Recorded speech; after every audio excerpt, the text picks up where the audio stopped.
Hi, this is John. Welcome to another video. Today I'm pleased to introduce the latest version of Premiere Elements, the 2026 version. I'm going to highlight the main features of this new release, and I'm starting with the on the left-hand panel here in the side toolbar, the integration of Adobe stock media. So I'm going to click on that and open it, and you can see here we have tabs for photos, for videos, dozens and dozens of video clips, audio tracks which you can add to your footage, and special effects which can also be added. If I start with the videos, which is the first one, these are just a few of the available categories, and you just simply click to open them and find the video clips available. It takes a little bit of time for the first population, but you can see they're all fairly short clips, and they can be used to enhance your videos, to help you tell a story, or they're very useful for covering jump cuts and just temporarily taking the viewer's eye away and back again to the main story, rather than using transitions. Photos, these are just still images. Again, these are the main or a few of the categories, should I say, that are available. But you can search for anything. I mean, if I just type in the box soccer, let's see what we can find. Misspelt it, and press return, and there we have some still photos coming up now and populating. And again, you can mix these with video clips or other still photos to enhance your story. Lots of audio clips available, and you can just click to preview and play. I'll just pause that. You can also download quite easily and save to your hard drive, or this three dots menu you can add to the timeline or add to project assets or find similar. And it's the same with the special effects. A lot of these are very just short sounds, like this bird song, and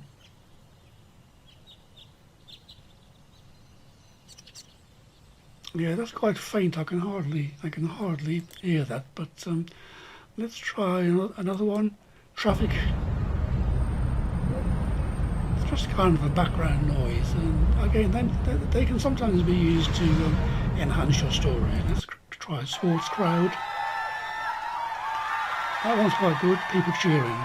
The next feature I want to show you is something called delete all gaps. I mean, sometimes if you're dragging bits of clips and media to the timeline, you end up with gaps between, and you've always been able to close them with a ripple delete.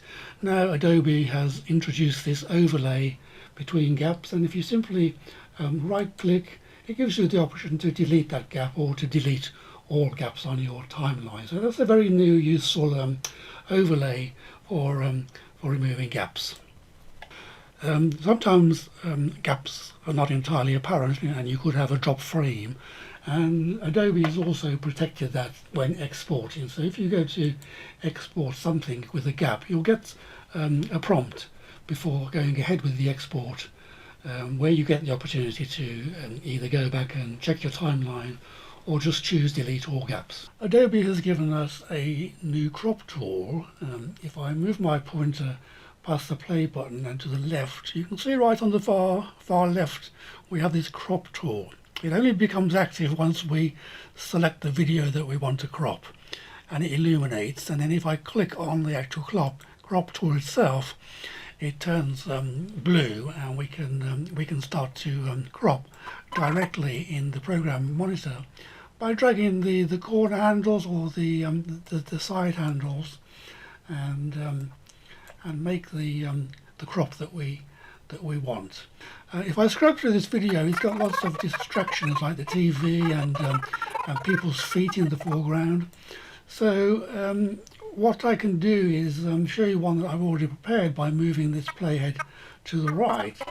And you can see I've put behind it, or underneath it I should say, an Adobe stock video, which is from the abstract background section, and I've added some text to the side. And if I play this, you can see the cropped effect. This is just to give you an idea of what's possible. It concentrates more on the subject and ignores some of the distractions.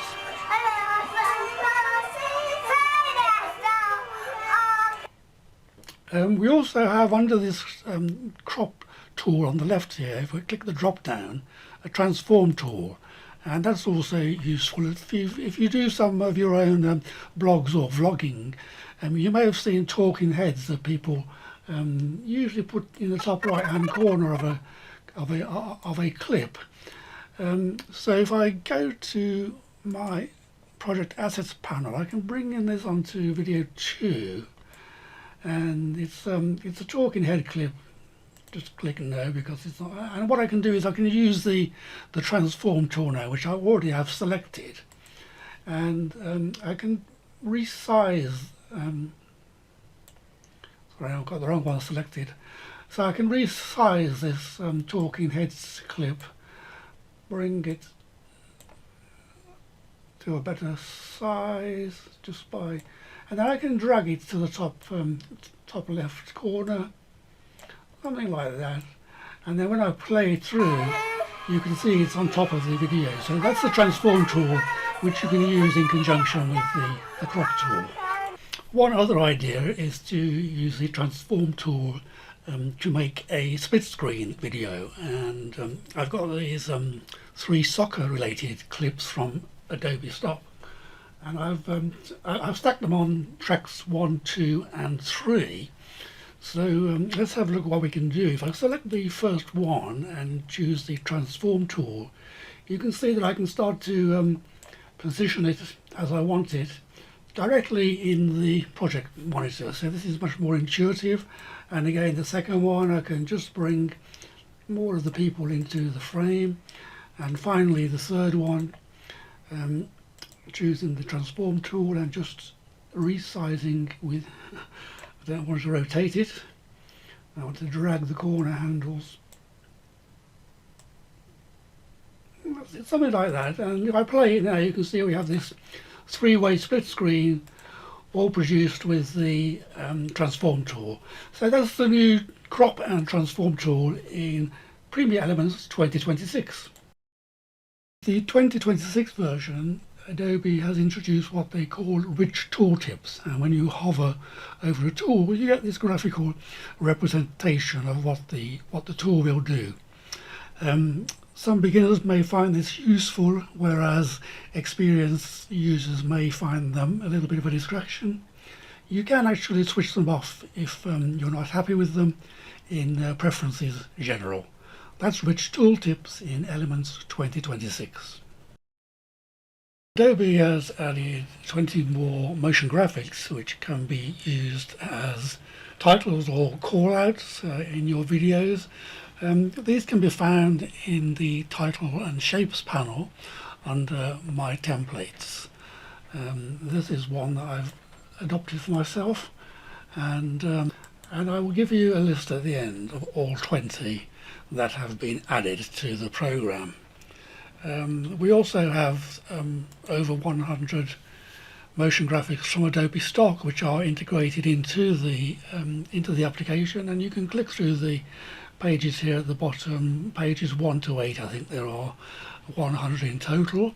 You're not limited to the 100. You can search Adobe stock for more motion graphics. So if I choose to type in Christmas and press return, then we get these motion graphic titles which we can use during the holiday season. So that's the new titles that have been added. This is another one that I've made. Let's just play it for you so you can see how it looks.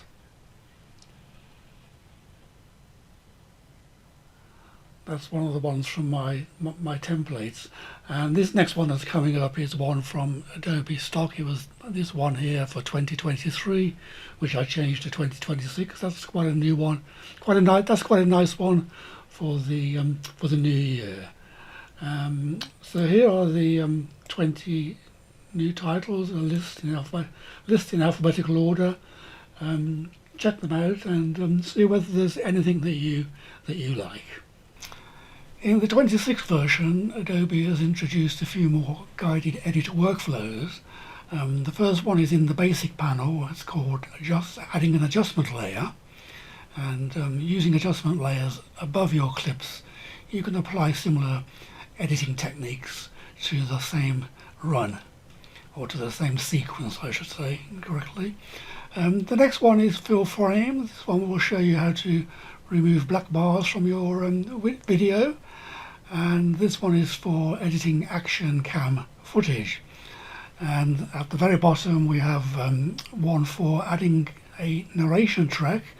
It's a little bit different in compared to older versions, so that will be a useful one. And finally, how to add a music score to your clips. Those are the updated guided edits in Premiere Elements 2026. In Premiere Elements 2026, Adobe has introduced a new style browser for adding different styles to your own custom text. If I twirl open the style section here, you can see these few here, but if I click on more styles, you'll see them all, and it's just a question of simply one click to change things, and you have pretty good choice here. You may need to resize with some of them because they're all using different fonts and backgrounds. So that's the new style browser in Premiere Elements 2026. Adobe has made some enhancements to the stabilization of handheld footage. They say that this is 50 to 60% faster than previous versions. I haven't actually benchmarked this with previous versions, but it does seem pretty efficient to me. You simply go to the effects panel, and if you type into the search box shake,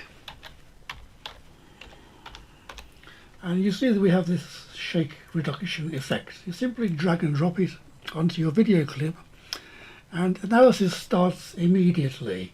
You can see the progress in the effects control panel. If you actually drag it out, you can see what's happening just in this under the shake reduction heading, and the remaining time that it would take to stabilize the clip. And you see you get this blue band across the video showing that the analysis is taking place in the background. Jumping forward, we get this orange band, and then stabilization is complete. Don't expect miracles if you have really severe movement in your camera, but for most footage, this shake reduction will smooth things out and give your videos a more professional look.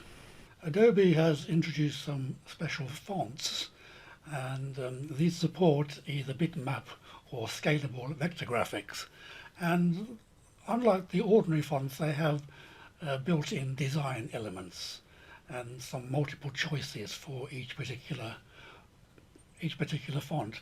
Some of them also support multicolours, and one of the most distinctive is called Gilbert Colour, and it was created in tribute to the late Gilbert Baker. I will give you a list of the fonts that you can use, which are known in the industry as colour fonts. You may never have heard of colour fonts, but if you've used emojis, they are based on the same standard. So that's the new colour fonts in Elements 2026. To add emojis to your footage, simply select the T tool and click once into the frame, into the main video frame, and then go to the Edit menu at the top and choose Emojis and Symbols. And you can simply click to add one or more to make your social media clips much more interesting. So that's another new addition to this version of Premiere Elements.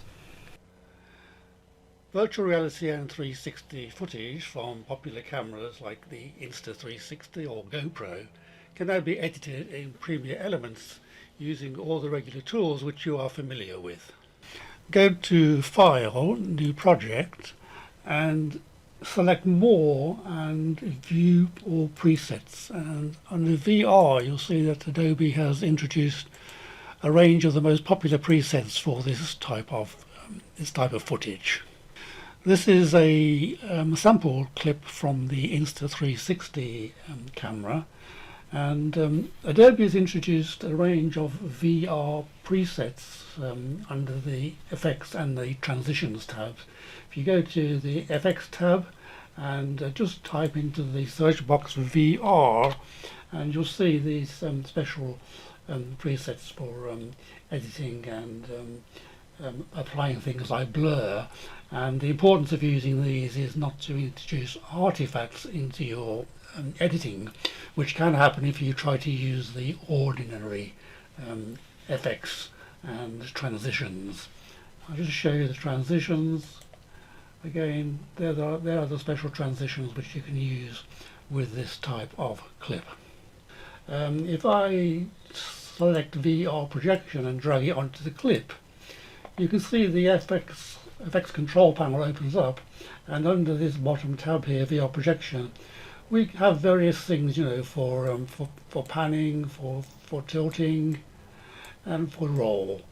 You can drag entirely around, up and down within the VR toggle projection, and also use these coordinate handles, whichever you find the easiest for viewing your footage. Alternatively, you can use the Insta360 Reframe plugin, and if you download Insta360 Studio, make sure you put a check mark in the box to install the plugin in Premiere. Having installed the plugin, you can go to the FX panel again, and if you type in Insta to search, and you see this Reframe plugin, you just again drag it to the video clip and drop there, and you have these extra elements that open up for editing your video. If you wanted to get creative, you could change from original, your resolution, to a different resolution, and use instead of using no distortion, choose distortion, and that opens up additional options like crystal ball and tiny planets. And you have the same additional controls for if you're using the plugin as you would do in the Insta360 Studio software itself. So that's using the plugins. I think there's also a plugin available for Go Pro, so check that out online if you have a Go Pro camera.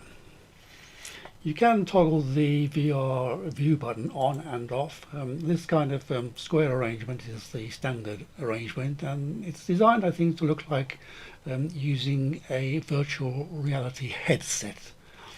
One other important consideration is when exporting is to use one of the VR presets, and this will ensure that the necessary properties are encoded into your video. This is important if you want to share it to YouTube or social media. That's all now for all the new features and enhancements in Premiere Elements 2026. I hope you found this video useful. I've also made a separate video on Photoshop Elements, lots of new features there, and I've put the links below this video, including the one on the new Generative AI features for text to image and text to object. So bye bye for now, and see you next time.